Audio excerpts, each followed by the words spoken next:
Hello also to our online audience. I'm Sally Eales from 7 News. And first, before we get underway, I'd like to acknowledge the traditional owners of the land on which we are meeting this evening, the elders past and present of the Yagara and Turrbal peoples. Now, tonight is something of a double header. First, it's the launch of the Edge's CitizenJ project, a very exciting 12-month program which looks at the future of journalism, deconstructing ideas of the traditional newsroom, providing a hub for community news gathering, and looking at new ways of sourcing and publishing news. Now, it's something I'm very keen to find out more about and would love to be involved in. Now, secondly, this evening, we'll have the first of the Walkley Media Talks. These will run every month at the Edge. And the first explores the topic, change is inevitable. And now anyone who's been involved in journalism and the media in the past couple of decades will know of the changes in technology, audience expectations, the role of the journalist, which have really had an impact on our industry. We have a great panel lined up to look at this issue, and I'll introduce them to you a little later on. First though, let's find out more about the CitizenJ project here at the Edge, and here is CEO and State Librarian Jeanette Young.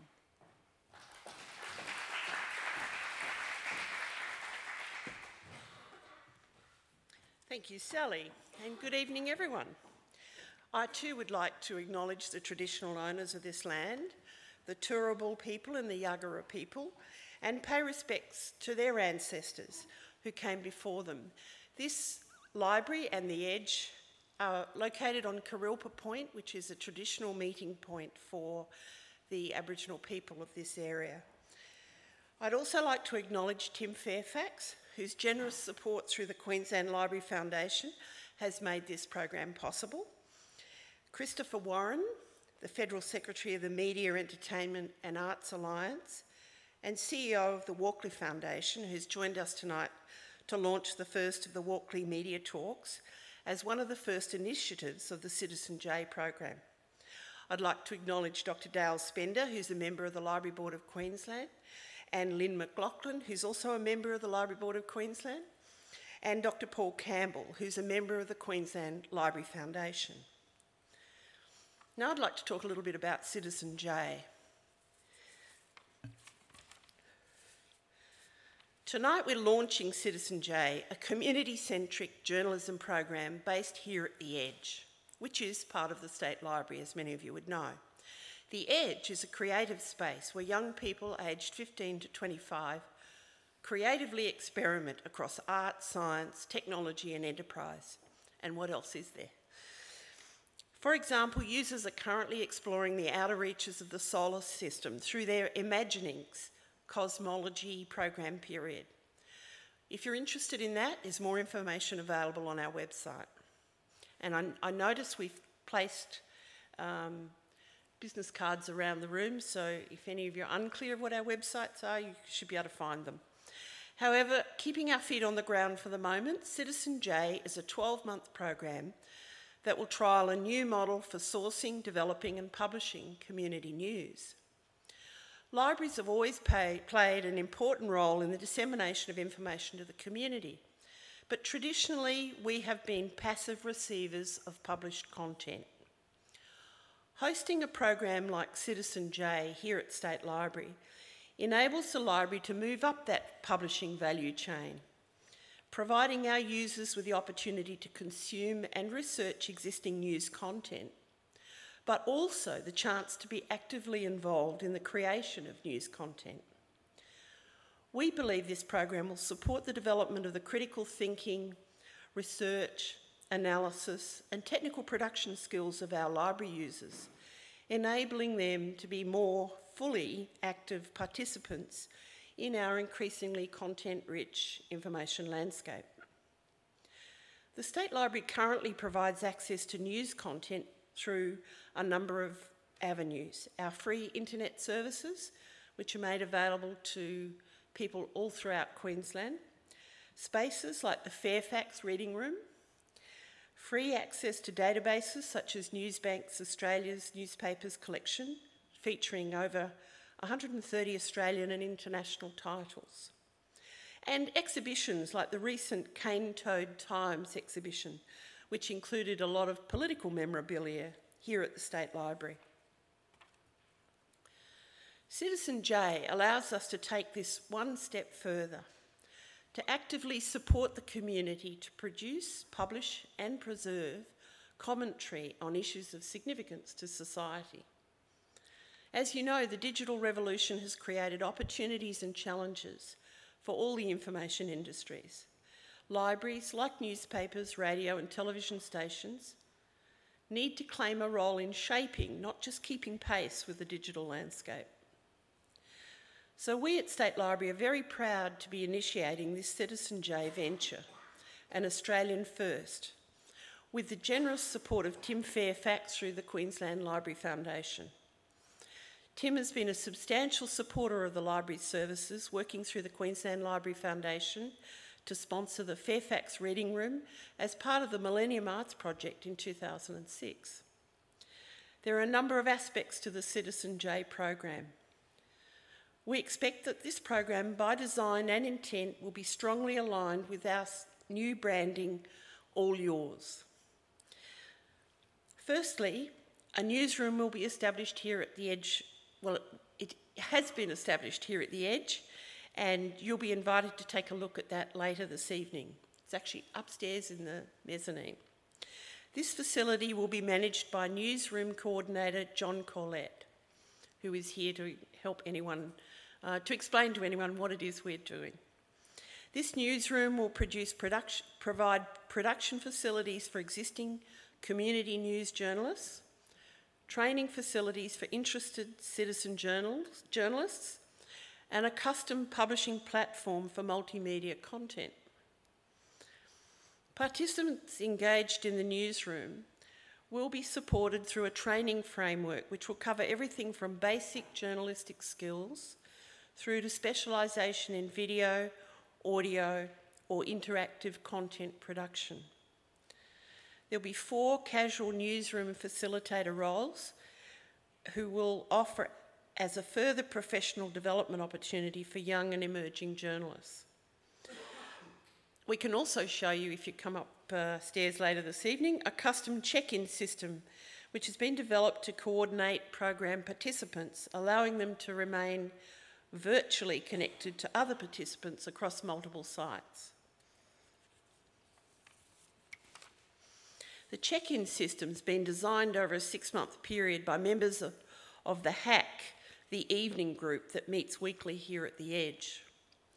The extraordinary level of expertise and dedication that this group has brought to the program is really reflective of its community focus. Our publishing partners, community radio stations 4ZZZ and 4EB, will be working with us to deliver community news. And our training partners, the Community Media Training Organisation and AFTRS Open, will be providing professional development opportunities to CitizenJ participants. There are many others who, although not formal partners, will participate over the coming months to make this an active and generous program here at the Edge, notably including members of Off Street Press who were recently let go when Rave magazine closed its doors. That's the kind of place this is. The second component to the program is the CitizenJ Experiments Competition.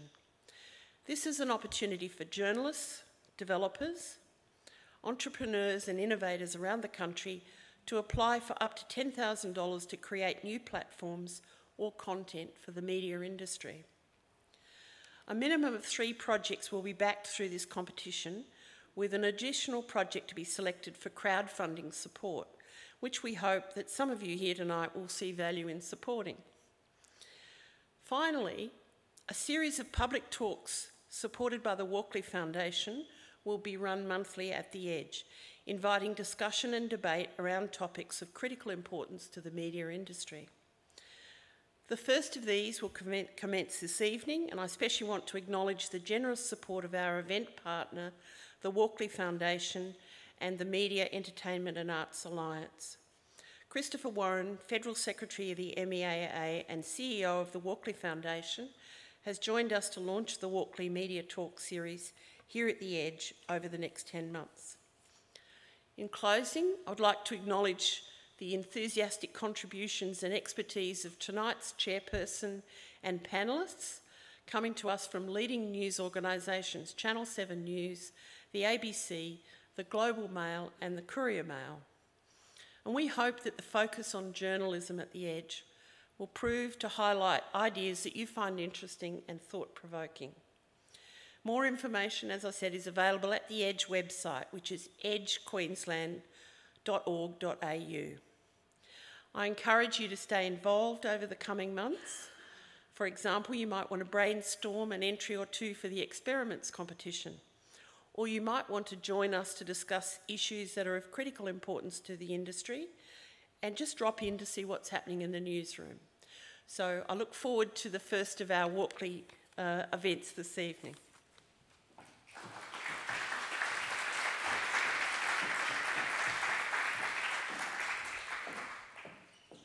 Thanks, Jeanette. It will be very interesting to see what sort of experiments come out of all of that.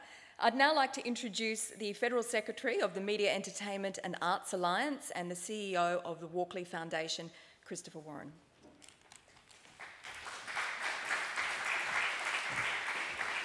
Look, thanks very much, and thanks to all of you for coming along here tonight in what's a very exciting moment, I think, for journalism in Queensland.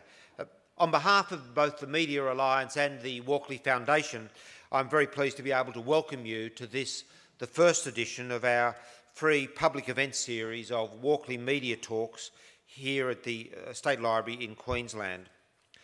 The Walkley Foundation, as many of you will know, is a non-profit organisation that's committed to fostering excellence in Australian journalism and is home to the Walkley Awards. And the Media, Entertainment and Arts Alliance have been the proud trustees of the Walkleys since 1956. And as the peak professional body representing Australian journalists and media workers, the Alliance, through the Walkley Foundation, presents a year-long program of events that are designed to support excellence and foster innovation in the Australian news media. Award programs including the famous Walkley Awards or Young Journalist of the Year, media forums such as tonight's event, and photography exhibitions, industry conferences and professional development workshops. This year's, as many of you would know, last year's Walkley Awards in November last year were held here in Brisbane for the first time this century. This year's Walkley presentation and gala dinner will be held at Parliament House in Canberra as we come together to help celebrate the 100th anniversary of the nation's capital. Sponsored by Canberra 100, an initiative of the ACT government, the awards will have a centenary of Canberra theme, and journalism has been so much at the centre of Canberra in those 100 years. And a special capital edition of the annual Walkley Media Conference will also be held in Canberra around the Walkley Awards, celebrating the vital role that journalism plays in Australian politics, whether our politicians like it or not. And of course, the good news for Queensland is the Walkley Award presentation will be back here in Brisbane in November 2013. Public forums like tonight on issues affecting journalism and the news media are critical to promoting and explaining journalism and how journalism works. The most recent one of our Walkley Media Talks in Sydney, we were pleased to feature Professors David McKnight and Penny O'Donnell, authors of a new report called Journalism at the Speed of Bytes, Australian Newspapers in the 21st Century. The Speed of Bytes report is based on the biggest survey ever of newspaper editors and senior journalists around Australia. It was funded by the Walkley Foundation and the Australian Research Council, and the report seeks to bring some much-needed clarity to the future of this most important of democratic institutions, the daily newspaper. Newspapers have long been the largest employer of journalists, and they've been in many ways at the centre of the Australian news cycle as it's evolved over the past 100 years. And of course, the business model that sustained newspapers, that sustained that daily newspapers that we've all come to love, is collapsing. And the great challenge we face is how will journalism be sustained as business models are remade? Of course, newspapers don't exist in a vacuum in their own special part of a Venn diagram. The changes which are affecting newspapers are having a fundamental flow-on effect to the rest of the media ecosystem. And our speakers here tonight are in many ways part of that new media ecosystem that is growing up under, and in many cases within, the traditional media industry. Innovation, trying new things, is at the centre of that new emerging media ecosystem. And we're very pleased to be associated with the CitizenJ initiative being launched here tonight, because I think that's an exciting example of how the future of journalism is being shaped for the 21st century. So I strongly recommend that you read the Speed of Bites report if you're interested in the future of journalism, and it'll give you a comprehensive analysis of the future of journalism from the coalface itself. And the report's available to read or be downloaded from either the Alliance or Walkley websites. And tonight's talk will, of course, take a wider look at the future of journalism with panellists from broadcast, online and traditional mediums discussing journalism in this time of great change. It's also a panel, and holding it here in Queensland, I think reflects the fact that Queensland is very much at the centre of the changes in journalism and news media within Australia. And of course, your presence here tonight reflects the enormous public interest in journalism because of the way journalism stands at the fundamental heart of a free society. And so that's the way it should be.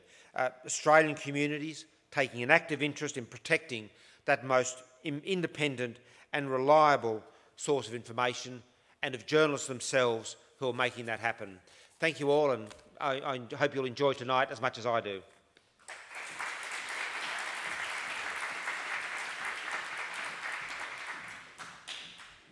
Thanks, Chris. Now on to our media talk this evening, which is on the topic "Change is Inevitable." Now many would argue that news media in Australia is caught in a rip, being swept out into an unknown ocean of the internet. But is this change inevitable? And what does it mean for modern publishing platforms heading into the future? This issue isn't confined to publishing outlets. The role of the journalist is also changing. Many photographers are now photo videographers. Print journalists are online journalists as well. Multitasking is a catchphrase flowing throughout newsrooms around the world. But is the all-rounder the journalist of the future? Or will the role of the journalist change to be something completely different? Sitting on the fringes of this news evolution is the role of the everyday person, the citizen journalist, and how they fit into the 21st century news-gathering machine. If I could invite our panellists up to the stage. First of all, Stuart Watt, the national editor of ABC News Online. Stuart has worked at ABC Online since its launch in 1997, assuming his current role as national editor in 2009. He has more than 20 years of journalism experience, including in business-to-business magazines in London and at ABC Radio in Brisbane. Sharona Coots is the lead investigative reporter at the Global Mail, where her work has been nominated for national awards. Until late last year, she worked at ProPublica, the Pulitzer Prize-winning organisation in New York, a pioneer of database journalism to break stories of public importance. Her work has also appeared in the New York Times and Los Angeles Times, and she has a pretty impressive academic record from universities all around the world. She's also worked for a judge of the High Court. And Chris Jones is the managing editor of digital media at the Courier Mail. Chris started at the Courier as a reporter in 1998, working his way up through political and business rounds before becoming the assistant night editor in 2004. Chris was editor of the commuter newspaper MX before assuming his current position in 2009. His key priority is ensuring that the newspaper and the website are working towards true integration, with each platform delivering unique content. So that's content that complements rather than duplicates the content on the other platform. He's also dedicated to offering a richer experience for the online audience. Okay. Let's get Hold the started. applause. It's okay.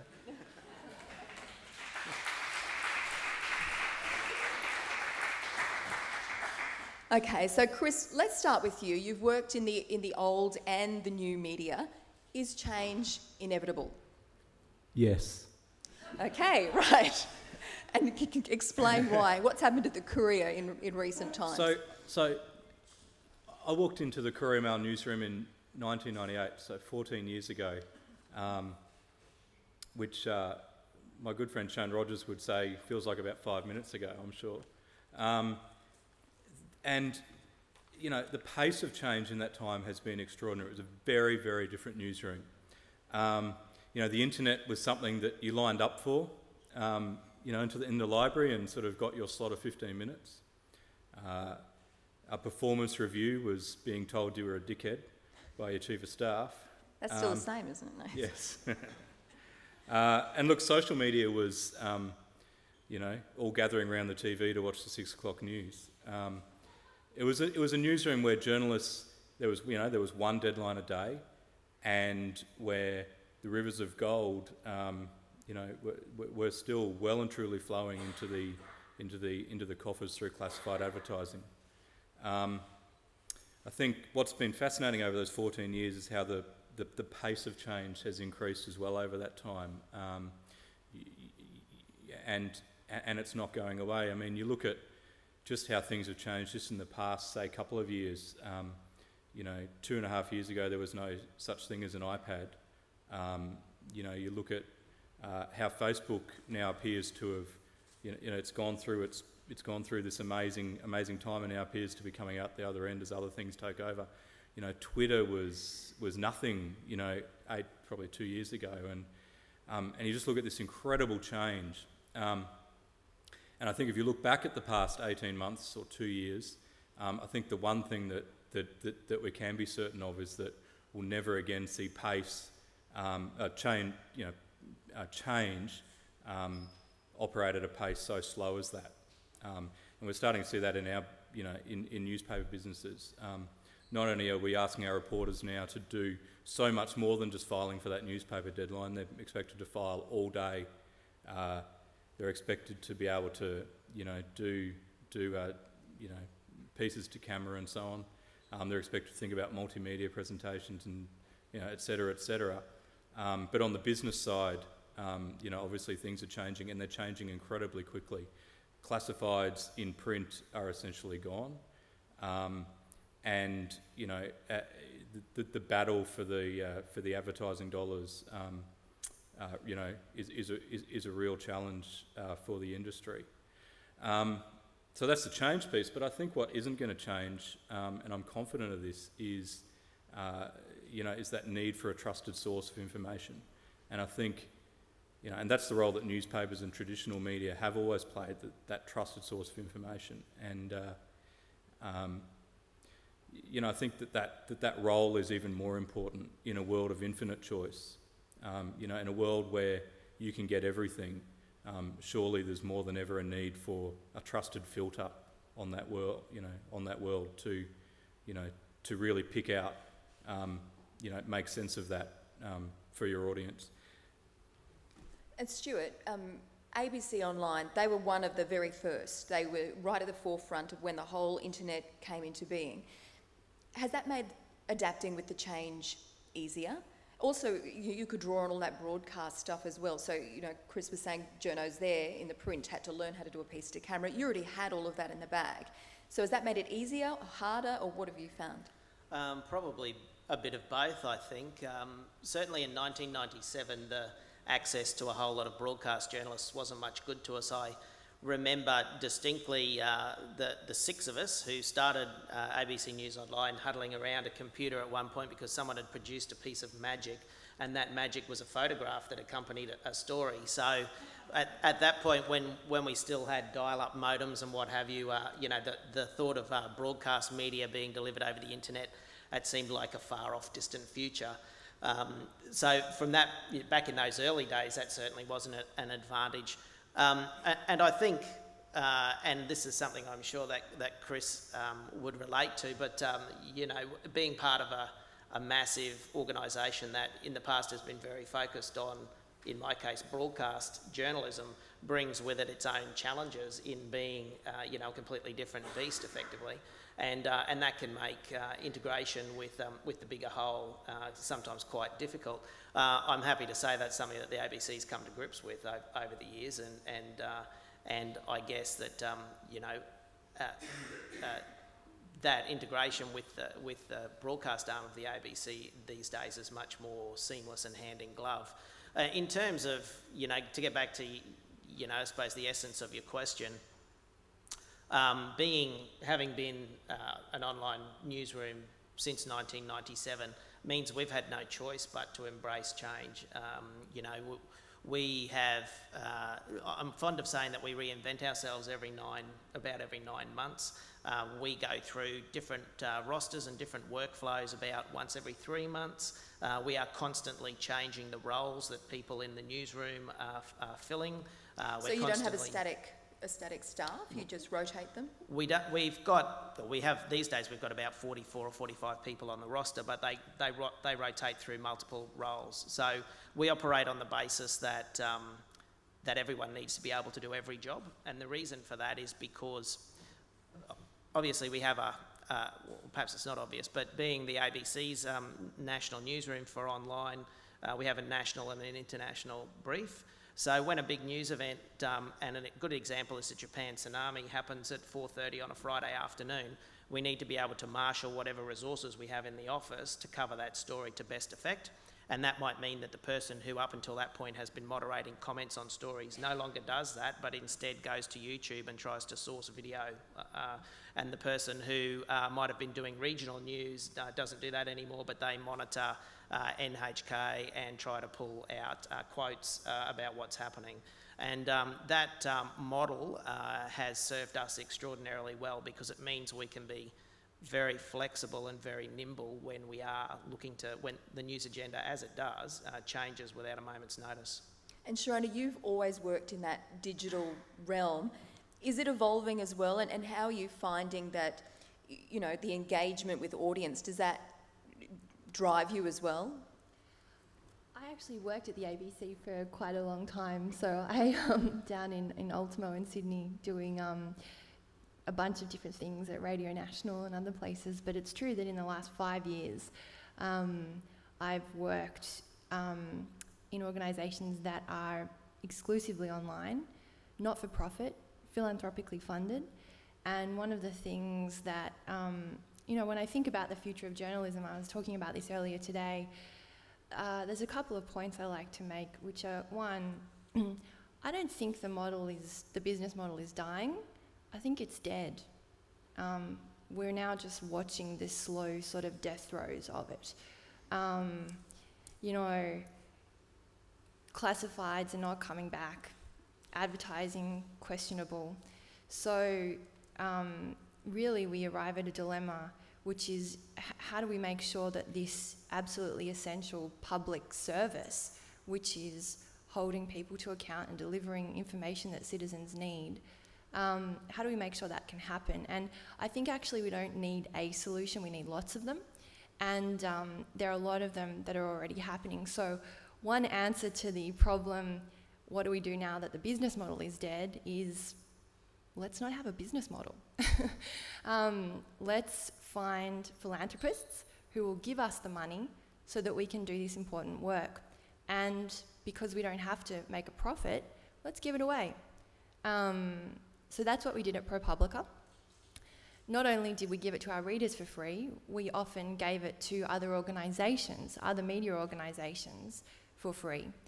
ProPublica is an exclusively investigative journalism-based organisation, and that's a type of journalism that's very expensive to produce. It can take a long time and it takes a lot of resources, and so it's one of the first sort of areas of a newsroom that can be put under pressure or scrapped.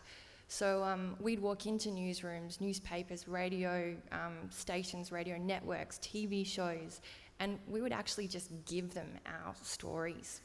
And it took a while for people to realise there was no trick. There was nothing else coming with it. It was genuinely just giving the material away. Was that hard though? Was that hard for you? You'd done all the hard slog though? No. It was exhilarating actually. Because the thing is that you also start small.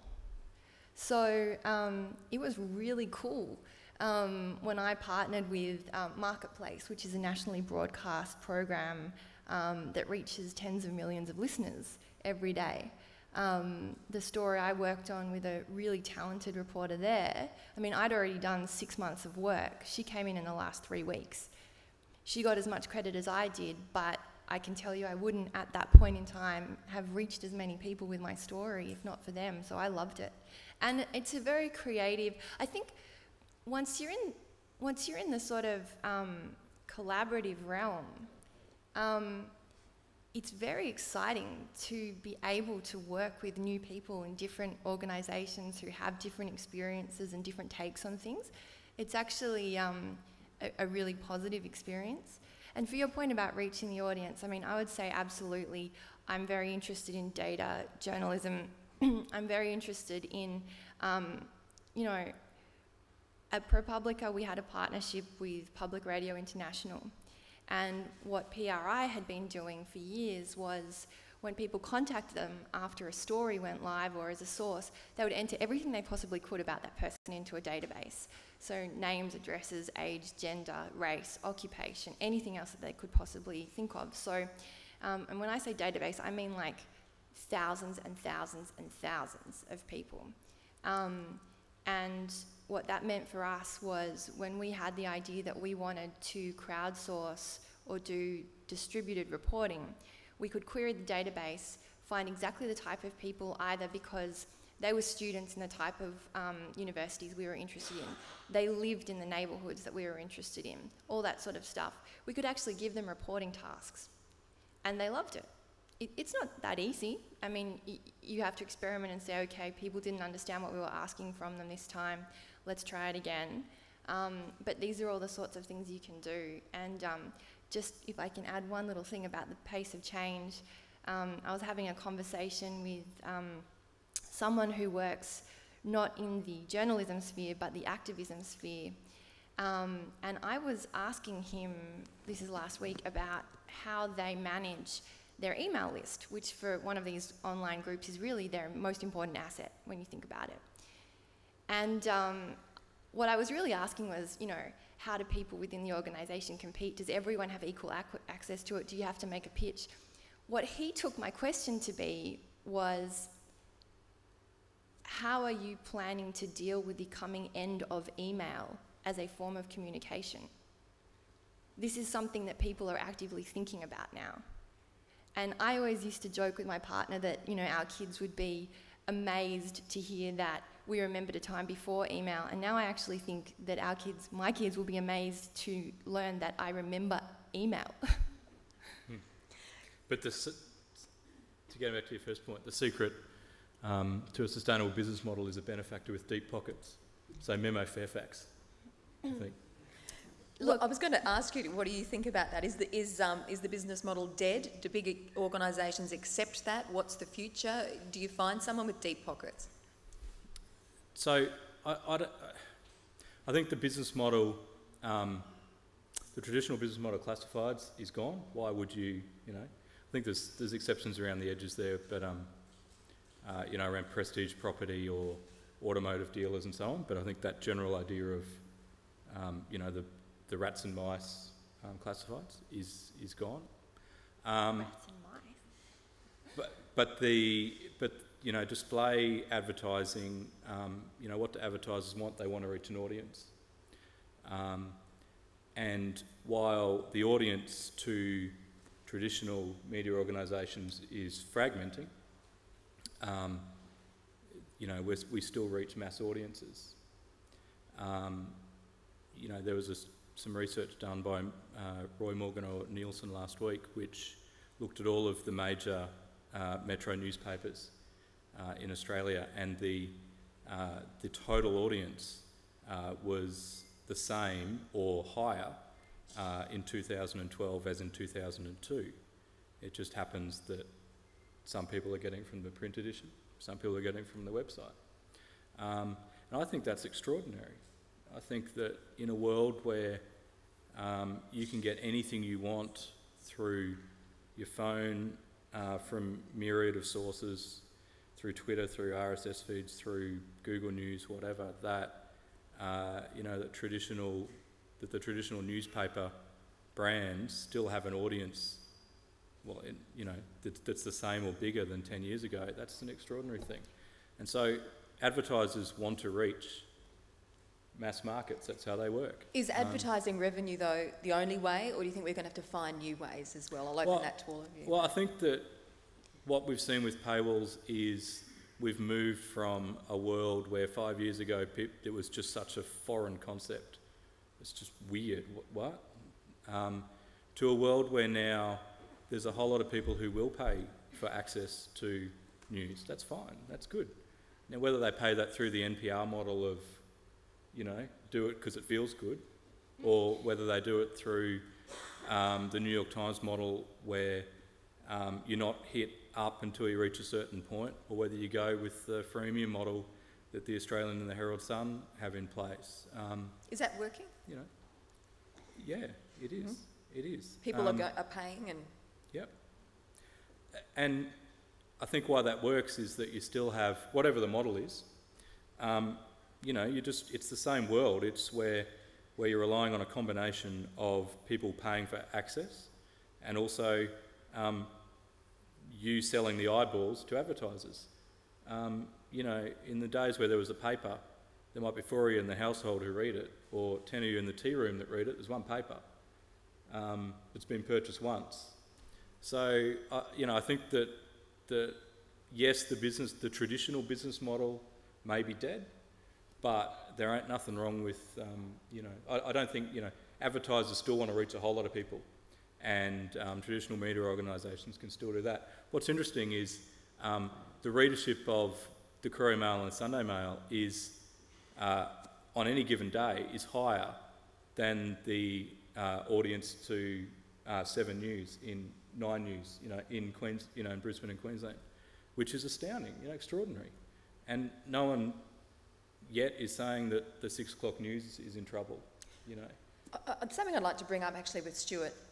Do you think that, we've got the 6 o'clock news, 7 o'clock news on ABC. Do you find now that those times are becoming irrelevant because people are now engaging with the internet, they're finding the stories they want when they want, that sort of thing? I'm going to say yes and no again. I think there's an important yes for point. 6, no for 7. Oh, yeah. Come on. maybe the other way around. Ratings don't suggest that. I think there are a couple of important points there, and one comes back to the point that Chris made in his answer to your opening question, which is about the value of a trusted source. And if you take that one step further, I think it's about the value of having someone who has been trained in a craft like journalism, who is able to curate information, for want of a better way of putting it, for you. And I think there's no doubt in my mind that there remains and is likely always to be an audience for a crafted package of the top stories of the day. Now, in the television context, that's a 6 o'clock or a 7 o'clock or a 10 o'clock news bulletin.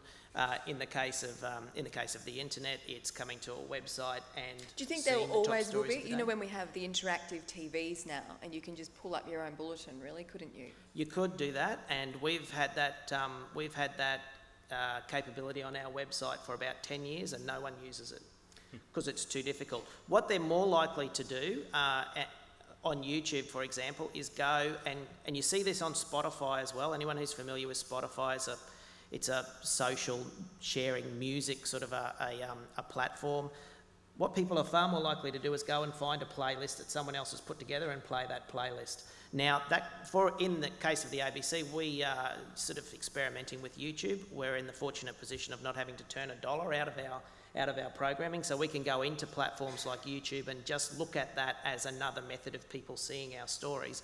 We could go out to YouTube, for example, and on any given day put together a playlist of what we think is the most compelling video of the day. It could be raw footage, it could be stories that have been cut and put together by our journos, it could be a 7:30 story, it could be a cut-down version of a foreign correspondent. We could put that together as a playlist, and someone could use their interactive TV to go to YouTube and think, oh, that looks interesting, and hit the play button, and then all they have to do is sit back, and it's the same traditional television experience that it's always been, it's passive, but you know that what you're being delivered is something that's been put together with someone who has the professional skills to be offering you a package of what they think is important, compelling, interesting, or whatever it happens to be. So I think there will always be a place for that. But by the same token, there is definitely an audience of people who are not interested in what we think as professionals, and who are far more interested in figuring out or accessing via a whole range of different sources the information and the content that they're interested in. And, you know, for those people, a 6 o'clock bulletin is complete anathema. And just to pick up on one other thing that Chris said about the readership of newspapers, you know, being higher now than it was in 2002, which I think is interesting. What is really interesting to me, and I wasn't aware of that statistic, but the same is true of television. And at a time when, again, we have so many sources of entertainment, access to entertainment and information, there are more hours of television being consumed now than there were 5 or 6 years ago, which again to me is quite extraordinary. But there's an industry, you know, on a completely different subject that's heading for one heck of a shake-up, as well as things like internet TV, you know, increase their reach. But yeah, sorry, I'm sitting on the fence there too and having a bit each way. What do you think about the role of citizen journalists? I mean, we've got the new CitizenJ program starting here. How big a role are they playing? What sort of influence do they have in our news now? And will that role develop? What do you think, Sharona? I think one of the really interesting examples we saw obviously was throughout last year's Arab Spring. Particularly in very dangerous places where a lot of news organisations actually ended up relying on activist organisations to get their reporters in, or in fact could not get their reporters in and relied on locals. When Osama bin Laden was found, remember that guy who tweeted? Yeah. Helicopter came in. Yep. No one trusted him until the traditional media got on it, though. That's true. Then he was the most popular man in Pakistan. Well, it's a big call, though, you know, and I think it sort of links to my hesitation. It's not really a hesitation at all, actually. What it is, you know, it's a funny profession, journalism, because actually you don't have to have any credential to call yourself a journalist. You just start doing it. So I feel like as an industry, we do a bad job of articulating what it is that we bring to telling stories and presenting facts. And one of the things that you bring when you're dealing with citizen journalists is it's actually, and I don't mean this to sound patronising at all, it's a protective role, because when people, especially in a country like Australia where we do not have a constitutional guarantee to free speech, and we actually have pretty intrusive defamation laws, you can really be exposing yourself to, I mean, legal liability for one thing, when you go out and publish things. If you are a journalist working with citizen journalists, I think there's a real benefit there, because you actually can coordinate, curate and protect. And obviously through doing that, you then make sure that the product you produce is verified, accurate and fair. So I think there's enormous potential for it. I think it's sort of, you know, the idea that like trying to organise journalists is like trying to, you know, herd cats. I don't think journalists are really natural managers most of the time. But I think it's something that we're going to have to get really good at doing. Okay, so what about you, Chris and Stuart? What do you think about, do you rely on, well not rely, but watch for tweets, watch for Facebook updates, that sort of thing to find out information? So I think the first point is that all journalists are citizens. But the second point is, I think the danger with, you know, it tends to be that any full-time citizen journalists are doing it for the love of it. Otherwise, they become freelance journalists. That's, you know, and if you're just doing it for the love of it, then generally speaking, you'll have an axe to grind, the reason you're being a citizen journalist is because you're trying to prove or disprove something, which is fine. But I think then it starts to cut across that trust issue. However, one really fascinating thing that I think everyone in traditional media has, is only just starting to wake up to, probably should have woken up to it decades ago, is that our audience collectively knows a bucket load more about every story we publish than we could ever hope to. And we can only, and I think we just need to be aware of that. So I think to your points around about Arab Spring, I think that's probably, the best example of citizen journalism, which it isn't necessarily people who, as a full-time gig, are citizen journalists just running around town with, camera gear strapped on their shoulders and stuff. But even they're someone people who just would tweet and say, 100%. big No, that's right. accident, They're people avoid who the M1. happen. They're people who happen to be at an event or know something, and with modern technology, what that enables is, greater access from the the journalists who I guess of the more mainstream media to have access to them, but also the other way for people who are seeing stuff or knowing things to be able to feed that into the, I hate saying mainstream media, but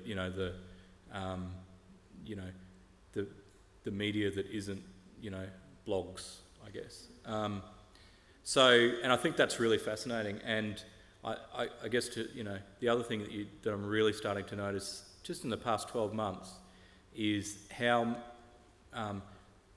Twitter particularly the stories are broken on Twitter far quicker than they are in the mainstream media, and I think potentially to the detriment of media organisations trying to make a quid. They're often broken by journalists who are on the payroll of that organisation quicker on Twitter than they are on the in the mainstream, on the websites that they actually work for. But that whole, I think it's a really interesting world where it used to be you'd sit there and watch the wires, and now you can essentially sit there and watch Twitter for that sort of breaking news, and I think that's just a really interesting world. So I think there's, to sort of wrap it up, I think there's a difference between a citizen journalist and the citizenry as journalists. What about you? What do you think? Yeah, I would go along with that, and to sort of illustrate, I suppose, I'll give an example, a real world example. Haiti earthquake, which happened about 3 years ago, I guess, happened at a very unfortunate time and in a very unfortunate place for the mainstream media, because it happened, late in the afternoon in a place where there are no media outlets because it's such a poor country, and so we knew there'd been a massive earthquake. We knew there was all sorts of trouble from there, but we had no pictures still or moving, and this was a real challenge for news organisations like ours. So we did what we habitually do in those situations, and we hit the social media platforms and started to look for content, and there were no shortage of content on Twitter and Facebook, in particular, photos and what have you.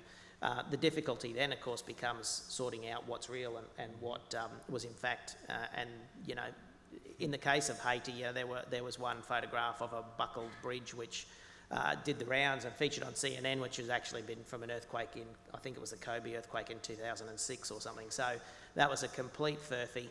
Now, we happened upon a fellow who was a jazz musician, I think, from New Orleans, who tweeted photographs of that were purporting to be of the earthquake. And so we went through a verification process to try to judge how the veracity of these images. And the first thing that you do, of course, is you try and go back to the source. So we contacted this fellow via Twitter, and he said, "Oh, yes, that's my friend Pablo Carrell who took those photos.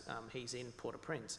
And so we said, "Well, how do we get hold of Pablo?" So he gave us Pablo's phone number. That was pretty useless, given that the telecommunications system in Haiti, which I expect is probably dodgy at the best of times, was completely out of action.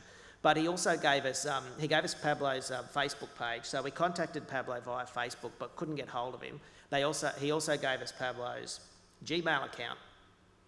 Now, while we were trying to track Pablo down, we were looking at these photos, and so we were looking to see whether or not we could find, cues that the photos might be genuine. And so the first thing we looked for was the language on the buildings. They were crumbling in the background. The language was French, so we thought, okay, that's one tick in the box. It looked about, the sort of magnitude of damage looked about right, so that's another tick. The people in the photos looked like, they would fit the sort of expectation that you would have of a Caribbean country, so that was another tick. So we were starting to build a picture that these pictures were genuine. I eventually managed to contact Pablo via Gtalk. I got hold of him on Gtalk, asked him to friend me, accept my invitation to chat. I chatted to him, he said yes. First of all, I said, can we use your photos? Which is something that we try to do whenever we can at the ABC, is ask permission for this content. He said yes, and I said, I have to ask this, but are they genuine? And he said yes, I took them in the first hour after the earthquake. And at that point, we were already pretty sure that these were genuine pics, but we then verified, as far as we were concerned, that they were genuine, and we had 6 or 7 or 8 really good images that we were able to use with complete confidence. To go back to Chris's point, does that make Pablo a citizen journalist? I don't think it does, but it's absolutely true that if news breaks in almost any location, there are going to be people there who aren't journalists who are going to break that news before any of us can, and we're just not going to be able to compete with that. And I think that it then comes back. So we can't compete, so we have to get on board and leverage off the efforts of the citizenry or the people out there who are documenting events. And then it comes back again to a very important point, which is about testing the veracity of those images or whatever it happens to be. And that's where, again, the skills of journalism, the traditional skills of journalism, are invaluable, because I think one of the important roles for us as the opportunities for people to access information sort of become broader and broader is about separating the wheat from the chaff. Now, if we are going to look more and more, and I know in our organisation we often try to find people via Facebook and through Twitter and those sorts of means, if we are, and even going towards YouTube and trying to find footage of events and get people to upload things to YouTube for us, if we are going to look at these types of things and rely on these types of things in future, is that to the detriment of the journalists? I mean, in terms of, in Haiti, not that you'd have a correspondent there all the time, but does that mean that we've got enough, we don't have to send somebody? I think in a story like Haiti... That was huge, but something smaller though. That would never be the case. Look, there's no doubt that because there are pressures on the business model of news, and organisations like Chris's are sort of finding ways to cope with that. There's no doubt that there are just fewer journos now than there were, and that's a reality. I think it's a real danger, and Sharona sort of touched on this, that the role of journalism in a democratic society is a very important one. But really, I think the rise of the capacity of ordinary, in inverted commas, people to file what becomes news content is something that we should be embracing. But we should be embracing it with our eyes wide open in terms of what the implications are for the quality of the content that we put to air. And we got great stuff from Pablo. There's no doubt about that. But as soon as we were able to get into Haiti, we sent Craig McMurtry in, and Craig McMurtry is one of the ABC's best journos, and the stuff he produced from Haiti was exceptional. And with all due respect to the people on the ground, it's always going to be difficult for them to match that sort of level of expertise that your top journos can bring to that sort of a story. And Sharona, you were talking about, do you think that the general public though realise the role that journalists have? you know, are we going to be gatekeepers merely in the future? I don't know. I wonder what the audience is thinking. It's hard for me to... They're probably all media people. I think there'll be quite a lot of that.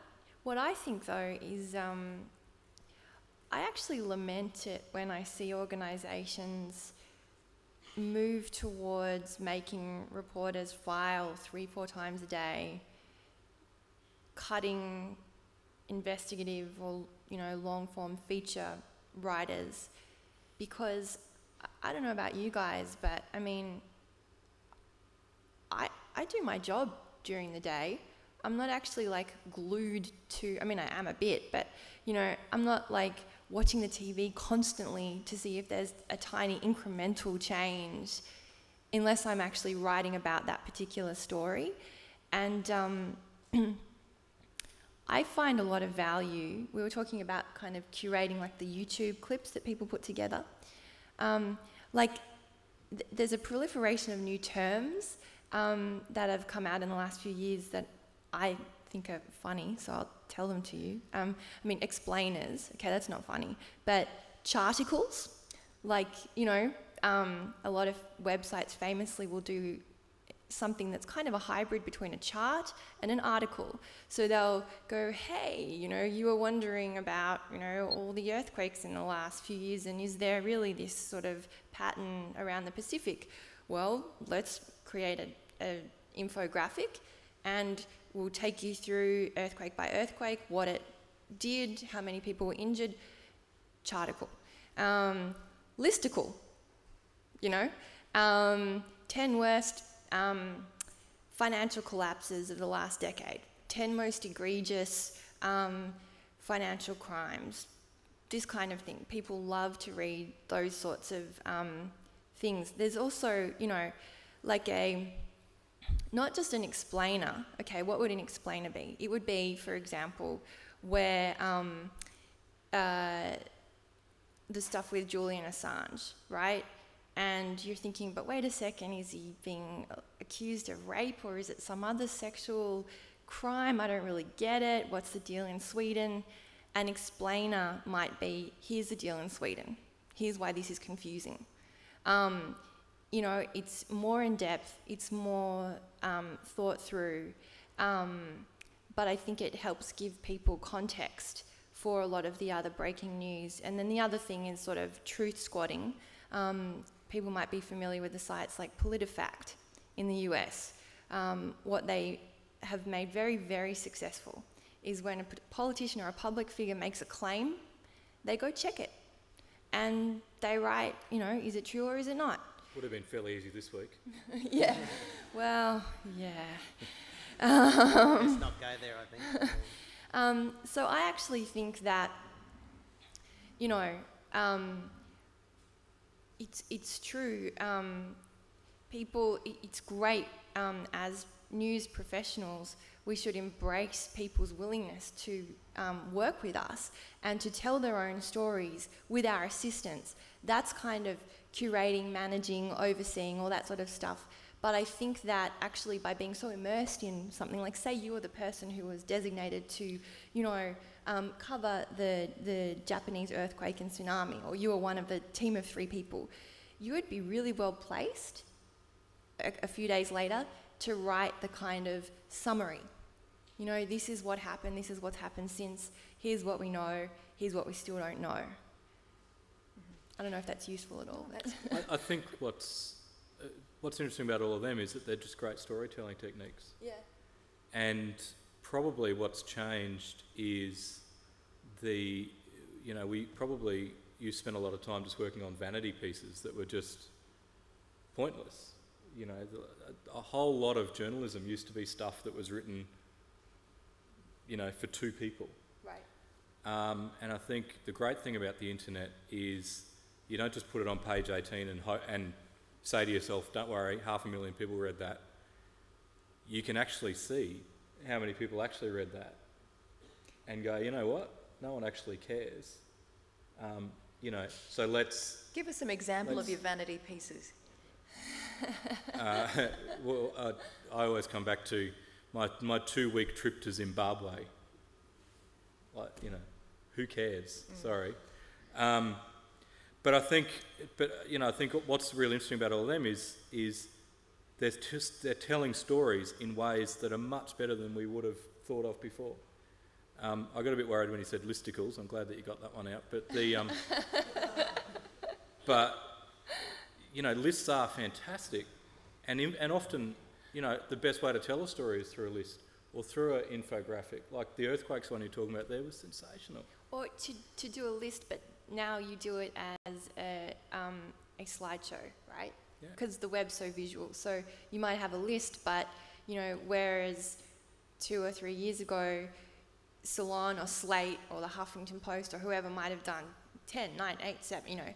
Now you have, here's a list of the top 10 blah, and you start with the first image, right? And on the right-hand side, you have the text. Then you click it, you get to the next one. There's all different ways to do that. Yeah, I saw the top 10 selfies the other day. To be more and the one point I wanted to respond to you on one thing though. Yeah. I think that, and we've said it already, that there is a real benefit and a real danger in paying too much attention to how many people read particular stories, because let's face it, if what we really wanted to do was maximise audience, every story would be about puppies, kittens or boobs. Or you know, Prince Harry naked. Right. Like, I did notice you were running that. At ProPublica, one of the things, not that we didn't like it when people, you know, came to our site, we did, and we paid attention to that. But we really also meant it when we said sometimes the most powerful stories are the ones that only get seen by 1 or 2 people, but those are the people who can make a decision. And the classic example of that was when my brilliant colleagues, Charlie Ornstein and Tracy Webber, spent 2 years collecting every single disciplinary record for every single registered nurse in the state of California, which were in handwritten paper forms, which they then read, analysed, created their own database and hand-entered. Having done that, they were able to actually prove conclusively things like, in the state of California, the average time between when someone said, this nurse was negligent and as a result my child died from being over-medicated or given the wrong medicine or whatever, nothing was done about that nurse for 5.3 years. That was the average time. And they found examples where during that time, the same nurses killed or harmed other people. One of the people who read that story the first day that it was published, and look, I'm being slightly facetious because they partnered with the Los Angeles Times so that, you know, it wasn't like 2 people read it, but one very important person who read it was then Governor Arnold Schwarzenegger, who promptly sacked the entire nursing board. All of a sudden, that story went ballistic. You know, so it was a massive investment up front, but ordinarily you're thinking like, I mean, I don't know, nursing oversight, yeah, it's a good story. But as soon as Schwarzenegger saw it and acted, then suddenly it took on this political drama, and it really did bring people to the site. So, 2 questions. One, I just got this vision of Arnie saying, you won't be back. But my serious point was going to be, that's a great yarn. Yeah, that's right. That's what I was thinking too. Yeah. And so... It's not just a great yarn, it's a great human yarn. And, you know, if you go back and have a look at all of the stories that have influenced public policy, you know, for the better, say in the life of Queensland or Australia, the vast majority are still coming from newspapers. This isn't, you know, newspapers haven't just hung up their hats and gone, well, let's just run stories about Prince Harry nude from TMZ. You know, we're still... No, I'm not saying that and if you would have put that nursing story, that would have... If you came up with that at the Courier Mail, that would be the splash. It would be pages 2, 3, 4, 5. It would be the top of the website. It would rate its guts out. We would have, you know, it'd be the #1 ranked story on the site all day, and we would follow it up all day and keep pressure on the government all day, rather than having to wait 24 hours for them to respond in this sort of day-by-day world where we used to live in. I think a better example, I think, of the point, because I think the point Sharona is making is an important point, that people often aren't interested in you know, arguably the most important stories. And we see this all the time because we don't have to rely on accesses, so we have a national and international focus as opposed to a state focus like Chris's publication. So we run whatever we think is the most important, and Syria is a great example at the moment. Syria, hugely important geopolitical story, hugely tragic story for all those people who are dying. No one clicks on the story, they're not interested. They're just not interested. Now, we still run that story, we will lead with that story, we put it in our bulletins, we run it up high, we give it every opportunity for people to access it, but they don't because they're not interested. And that's just, that's just a reality. And it's a similar sort of situation. Really important story, lots of impact potentially, but people just aren't interested in that sort of news, sadly, or not enough of them.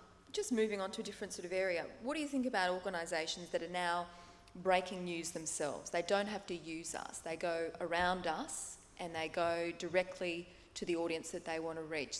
Well, we were discussing earlier about police media. Whoever would like to respond to that. I don't like it. No, I'm kidding. I think, yet again, that there's good and bad with that. I think I have no problem with organisations trying to make more information available. I just think that too often what happens is they then refuse to talk to journalists, and so this ubiquitous presence online gives the impression of being transparent and accountable, but they're actually not. It's the opposite, and it's actually really dangerous because clearly there's a point to doing that, and they're trying to get across their point of view, or they're trying to, in cases like the one you raised, they might be trying to avoid scrutiny. I think that, that's basically a press release, isn't it? I also think it's dangerous. I think there's merit in it from the organisation's perspective, but I think it comes back to the fact that I think journalism as a profession provides an important filter on that information, and if you go around the filter, then you just don't know what you're getting. Now, what about audience now? We were talking earlier as well.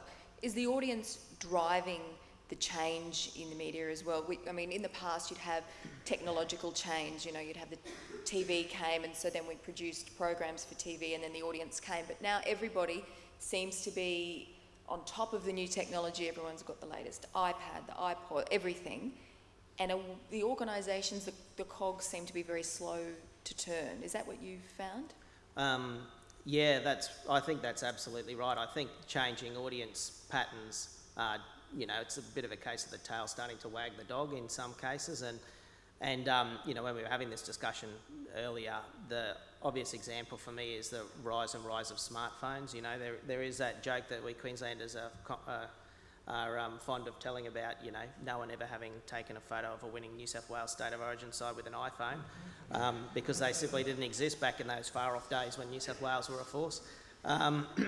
But it's very true, those smartphones have revolutionised the way people access media, and what that means is we need to be producing content that is friendly to iPhones or smartphones or tablets or whatever, and the fact is those devices have risen so rapidly that it's been difficult. It's been very difficult for my organisation, and I'm sure for others, to respond to that. And if you look at the research that's done on people accessing news in particular via smartphones, an awful lot of people do it, but when you think, oh, that's great, they're accessing our content, and then when the researchers ask them what their satisfaction levels are, they're tiny, because what we're delivering them is content that's designed to be viewed on a desktop, and it just doesn't work on a mobile screen. But that's happening everywhere. So does that mean you're losing people and they're going elsewhere, or? Oh, I'm sure it would. I'm sure it would mean that. I'm sure that as other people, start to produce sites that are optimised for mobile devices, people will just stop looking at the news organisations that can't keep up with that. But another good example, and this comes back to sort of something that we were touching on earlier, is I think one of the things that's become more and more apparent to us is that when I was talking about there'll always be a place for a crafted top stories package online, well, we're finding that more and more people would never come to the homepage of the ABC to find their news stories. They're far more likely to find them because someone shared it on Facebook, or they've seen a link on Twitter, or because they use an aggregator like Google News, or because they've got an app on their phone or their iPad like Flipboard, or like Zite, or like Pulse. And I think that's another audience behaviour that's forcing us in the media organisations to change the way we're organised and the way we publish our content. And are you finding the same sort of thing, Chris, as well? So I'm always amazed, I'm always really heartened by the size and the loyalty of the audience that we have. However, there's still a sizable proportion who come into our site, through Google or, a Facebook share or whatever. I think probably one of the big changes is media organisations need to think about their homepage not being the homepage necessarily. Story pages are now the first place that a sizable proportion of your audience accesses your site through. So it's just being aware of that. But I guess the flip side of that is, while you'd like to think that you can convert some of those people through just the most awesome article page ever, the reality is they're there to consume that bit of content. They might, and they're probably not people who over time will convert into the loyal audience. That's the really valuable audience, the audience that's coming back every day, that's consuming 10 or 20 pages, that's spending 10 or 15 minutes with your content. That's, to me, the audience that you need to really hold on to. In this world where you can't hope to compete globally, where as couriermail.com.au, our DNA is local, and we can't lose sight of that. We've got to retain that loyal local audience. Looking at the role of journalists then, we've touched on multi-skilling, everyone's learning to multi-skill. Is this the way of the future? I mean, I know some old journos are very resistant to change. Is this just the way of the future, or what do you foresee? Well, yeah, it is. But I wasn't around when the first computers came into the newsroom, but I'm told that was a fairly awful process. I think change is a constant. As I say, it's happening quicker than ever before, but, I've said this a couple of times, that it's still just storytelling, and if there's a way that you can tell that story better than 30 centimetres on page 8 in tomorrow's newspaper, well, as a journalist, you should be passionate about that. And what I've been really fascinated by in the 3 years I've been in this role is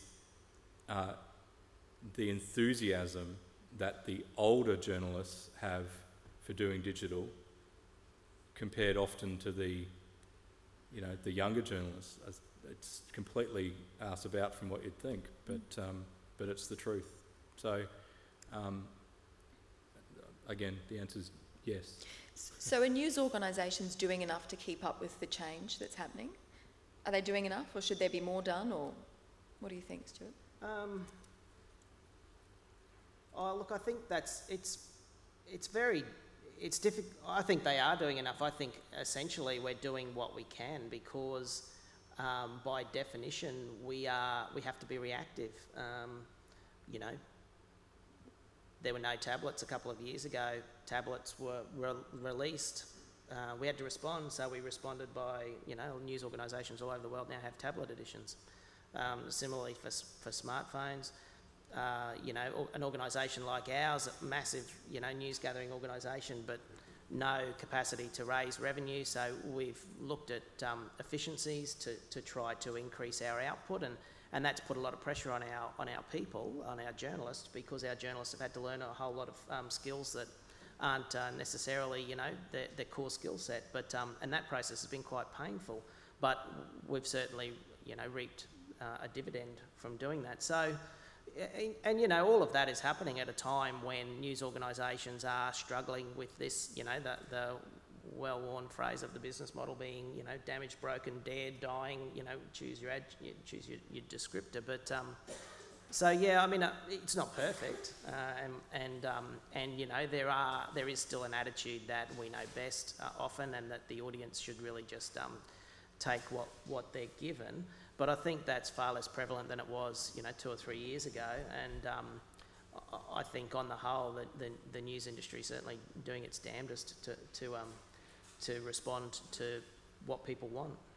Sure, and do you think that there will always be a place for traditional media, like your newspapers and that sort of thing, in the future?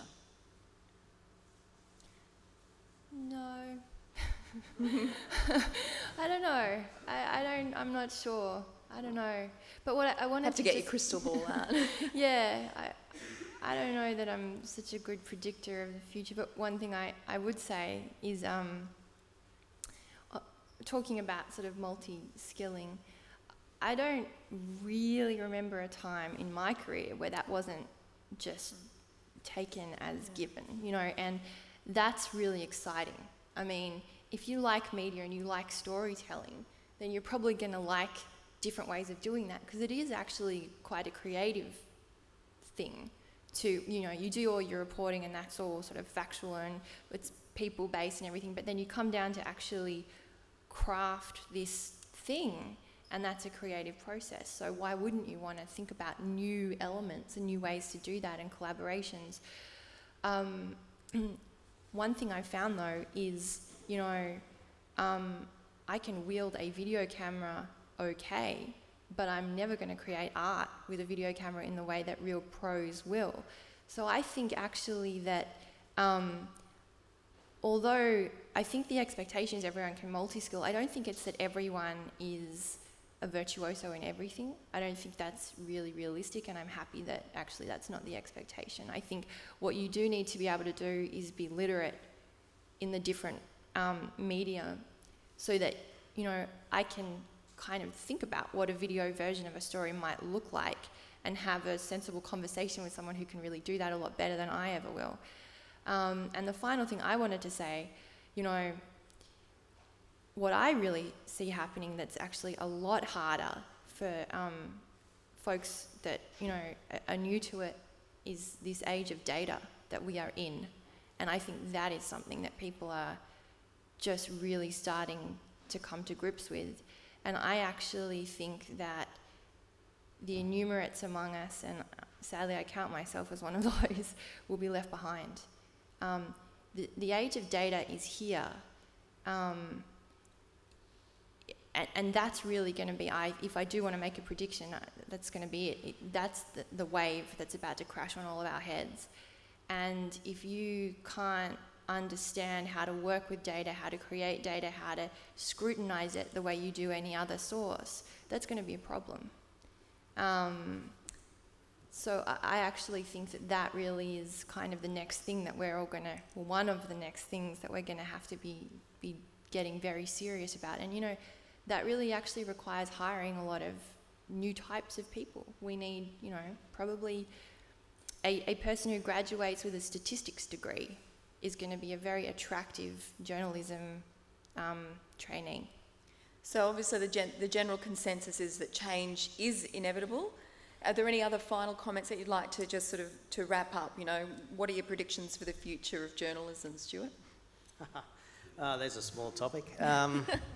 Oh, look, I think possibly the most important message is that change should be embraced. I think it's one of the things that has kept the job that I do 16 years or whatever it is. I've been working in the online newsroom, and there's always something. It was one of the big attractions for me of becoming a journalist is there's always a different story. And then as you spend more and more time in the industry, you sort of learn that there is the same story comes up over and over again, just in a slightly different guise. But nevertheless, you never know what's going to happen when you rock up to work.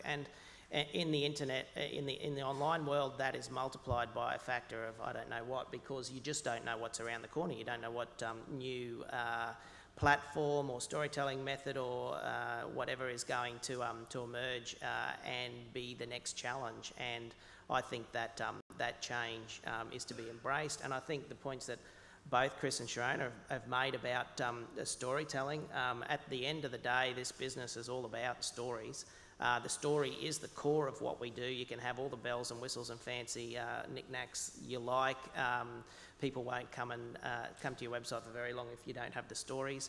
And there could be no more exciting time to be a storyteller, because there are just so many different ways that you can tell a story, and across all the media. But as an online journo, in particular online, the possibilities are almost endless. So, change, it's a bit scary, but it's to be embraced, and it makes for exciting times. And Chris, final words? I would hope that there'd always be a role for someone to filter, a human to filter the world for a particular audience, not an algorithm. I think the last point also is, I think it's, it is vital for a properly functioning democracy to have a free and independent media. And despite what the Gillard government might currently think, I think a media that is unafraid to interrogate, is something that we should all, as citizens, be fighting incredibly hard to retain. Great. Well, that winds up our discussion this evening. Would you like to thank Chris, Sharona and Stuart? Thank you.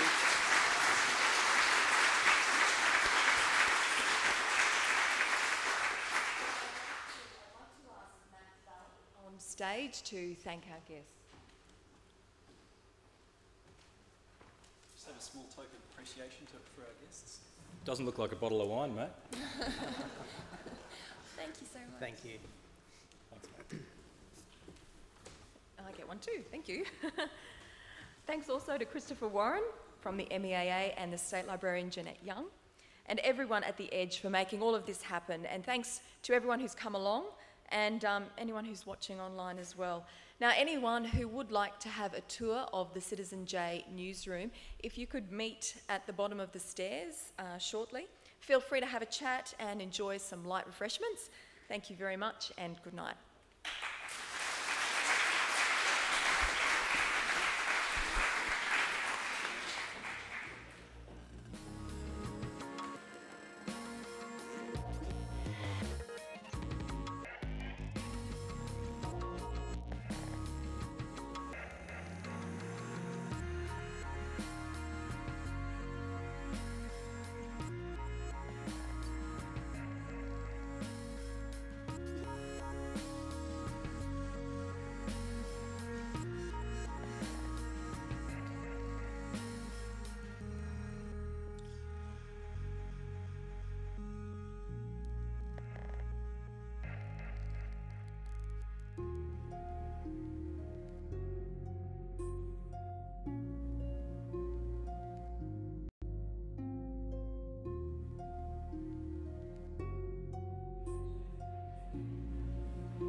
saddest day that the world has known. Shattered my heart and left me with pieces of a broken home.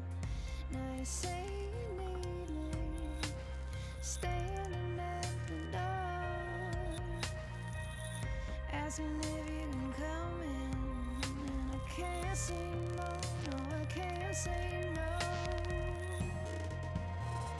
You and I just can't say goodbye. Every time we do, well, it's just another lie. I know you're no good for me, but every time I'm with you, there's nowhere I'd rather be.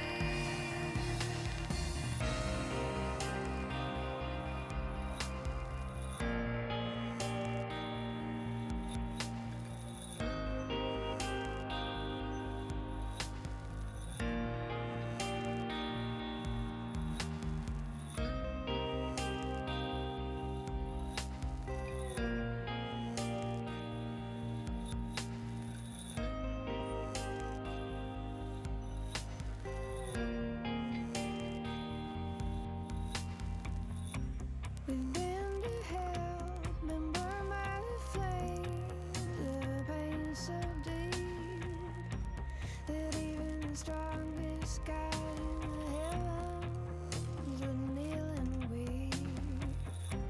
But here I lie, pressed against her skin.